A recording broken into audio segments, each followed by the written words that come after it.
Okay, very well. Next part is about passing a variable to render. In the previous exercise, we saw how we can create a React root using create root and use its render method to render JSX. The render method's argument doesn't need to be JSX, but it should evaluate to a JSX expression. The argument could also be a variable, so long as that variable evaluates to JSX expression. In this example, we saved a JSX expression as a variable named to-do list. Then we pass to-do list as the argument to render. Okay, it is just like what we do in part 3. We make a variable, but right now the Codecademy tutorial says that we can make this. Okay, let's try. We can read it first. To-do list variable, OL, okay, learn React, become a developer. Next, container, get element by ID app. Const root, create root container, root render, to-do list. Okay, good. On line 7, declare a variable named mylist. Set mylist equal to UL element. Wrap your UL tag in parentheses. Alright. Let's try. On line 7, right? Const mylist equals, with parentheses of course, UL, okay, and okay, slash UL, no problem. Then add several li elements between your UL. Put some text in each. Okay, lead tag, text use line break indentation similar to the above example. Okay, text. What text? I don't know what text you want, but okay, no problem. And let's make this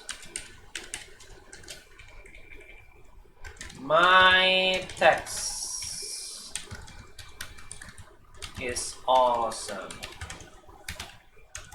Okay, let's try to run, but don't forget the semicolon, of course.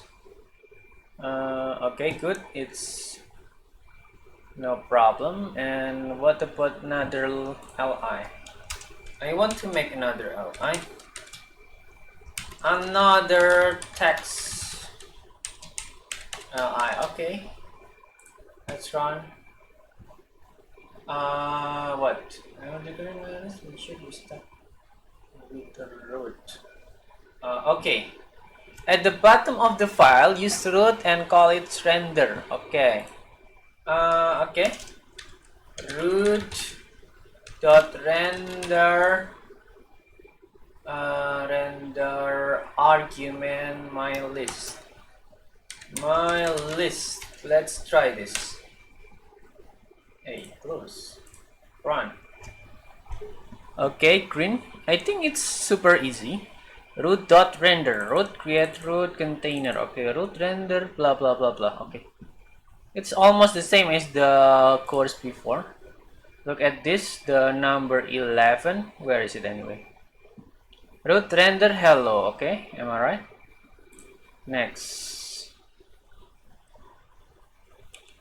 I think we could skip to the next tutorial. Number 13, the virtual DOM.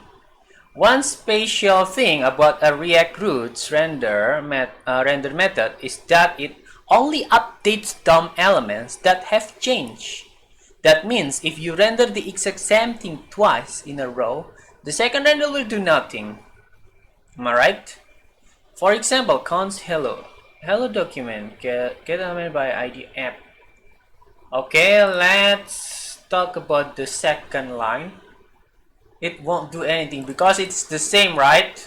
It's also render hello. Okay. Next, okay, this is significant, only updating the necessary DOM. So it means React can make you become rich because it saves process. Okay, save your money, save the process. Here are some helpful links to the top questions asked by coders about this exercise. Why DOM manipulation is so slow? I see. So that's it.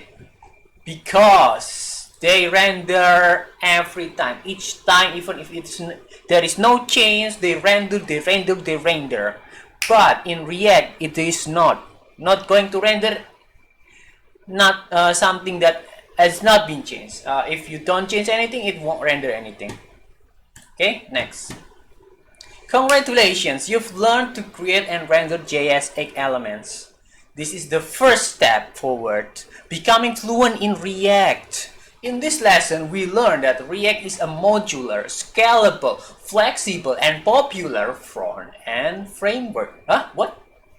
I suppose React is not the framework, but it's a library, but it's okay if you call it framework, I don't care. JS8 is a syntax extension for JavaScript which allows us to treat HTML as expression. They can be stored in variables, objects, arrays, and more. JS8 element can have attributes and be nested within each other just like in HTML. JS8 must have exactly one outer element, just like before. And I nested inside create root from React DOM client can be used to create a React root at the specified DOM element. A React root's render method can be used to render JS8 on the screen. A React root's render only updates DOM elements that have changed using the virtual DOM. As you continue to learn more about React, you will learn some powerful things you can do with JS8. Some common JS8 issues and how to avoid them. I see. Okay, it is good, I think. Here are some helpful links to the top questions asked by coders. Okay, do I have to use JS8 to use React? What question? That's interesting. What if I don't use JS8? No, we do not. We do not have to use JS8 to use React. Now using JS8 may be preferred when we don't want to set up compilation for our React application. I see. So it's optional. Okay. I see. So if you want to make it easier, you can use JS8. But if you don't want to make it easier, or if you want to learn something more deeper or something, and you don't need to use JS8. Oh, thank you very much.